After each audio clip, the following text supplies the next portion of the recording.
Welcome back. We're talking with author Ellen Brown about solutions now to the Detroit bankruptcy, how to revitalize the city. Ellen, what can be done to get Detroit back on track? Rick Snyder was the Republican candidate who won, but he ran against a Democrat, Virg Bernero, who had as part of his platform that the city could, or that the state could have a state-owned bank on the model of the Bank of North Dakota. And the advantage of this is that you don't get stuck in all these Wall Street interest rate swaps or in bond issues at all. You don't need bond issues. You're issuing your own credit based on the revenues and capital of your own city or your own state. You could have a city-owned bank. You could have a state-owned bank. In North Dakota, the model they've followed this. They've done this since 1919, when the Bank of North Dakota was first set up under circumstances similar to what we had today, where the people were losing their farms to the Wall Street bankers, and they decided they wanted to keep their money in the state and leverage it for their own purposes. So the state bank model cuts out Wall Street and the Federal Reserve altogether? They still use the Federal Reserve as a source of liquidity, as all banks do, but they become a bank, and so they get the perks of a bank, which means instead of borrowing at 5% and having to worry about rating agencies and interest rate swaps and credit default swaps, they can borrow at 0.25% like other banks can. They don't have to have expensive rainy day funds that are just sitting there waiting in case they don't take in enough taxes, because they can have credit lines with their own bank. The cities and states and state agencies can have credit lines with their own banks. So is Detroit actually considering this? Has it been brought up to the authorities there in the city? Not to my knowledge directly at the moment, but I am president of the Public Banking Institute, and our next conference will be in Detroit, and we're going to be looking at that, and we'll have Virg Bernero as a speaker, who was the candidate who lost to Rick Snyder, who did raise this idea. So can the idea of a local municipal bank or a state bank, can that solve some of the economic woes of the United States that we see here today?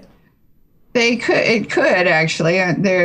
We've certainly come to the point where it looks like we need to revamp everything. It's the 100-year anniversary of the Federal Reserve on December 23rd, and a lot of people are calling for ending the Fed or amending the Fed or auditing the Fed. People are not happy with, for example, the quantitative easing that they've done. All the money has wound up on the balance sheets of banks. It has not gotten into the real economy. So you could change that by amending the statute to allow to make this bank actually be a depository bank for the people, be a source of credit for the people, a source of credit for state and local governments, which it isn't right now. You said North Dakota is already practicing this model.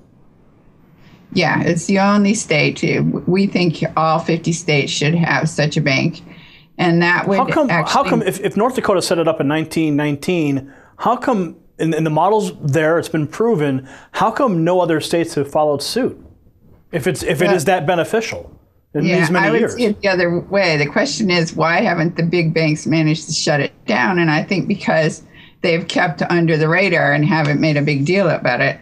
Actually, I think I started writing about it in 2008 and popularizing it, and so now a lot of people have heard about it. But up till the collapse of 2008, I think they were just keeping a low profile.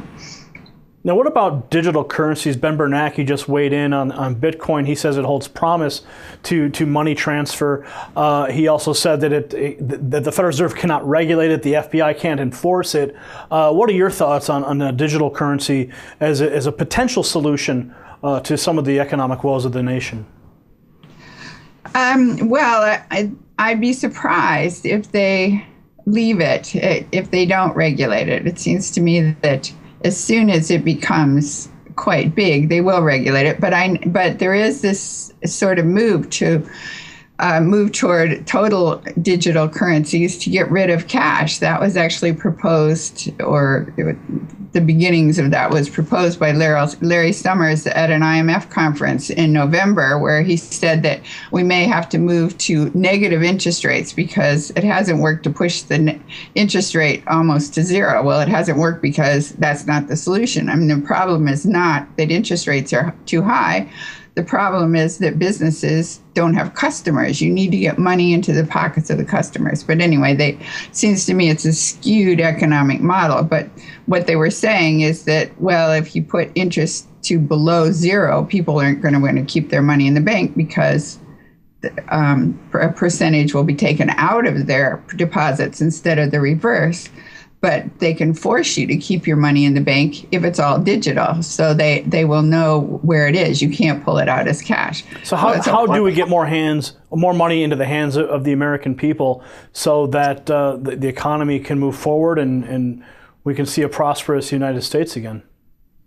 Well, I think they should do the helicopter drop that was originally described in 2002, where you would actually drop money into the accounts of the people. That was suggested by another speaker at that IMF conference, whose name I may not be able to think of.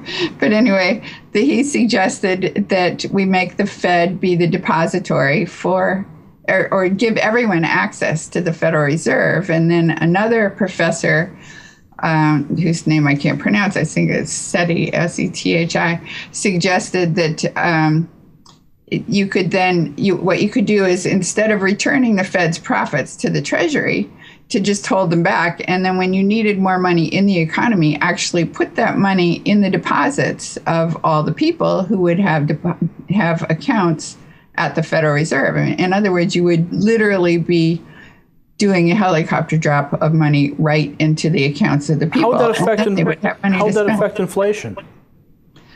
Well, it wouldn't. I mean, if it's the profits of the Federal Reserve, which is the interest they make on the, their profits in general, they return the interest on the bonds that they've bought with money created on their books. They return that interest to the government. But what if they just keep that interest, and instead of returning it to the government, they return it to the people directly? So the money's already there, in other words. It's just a question of what they do with it.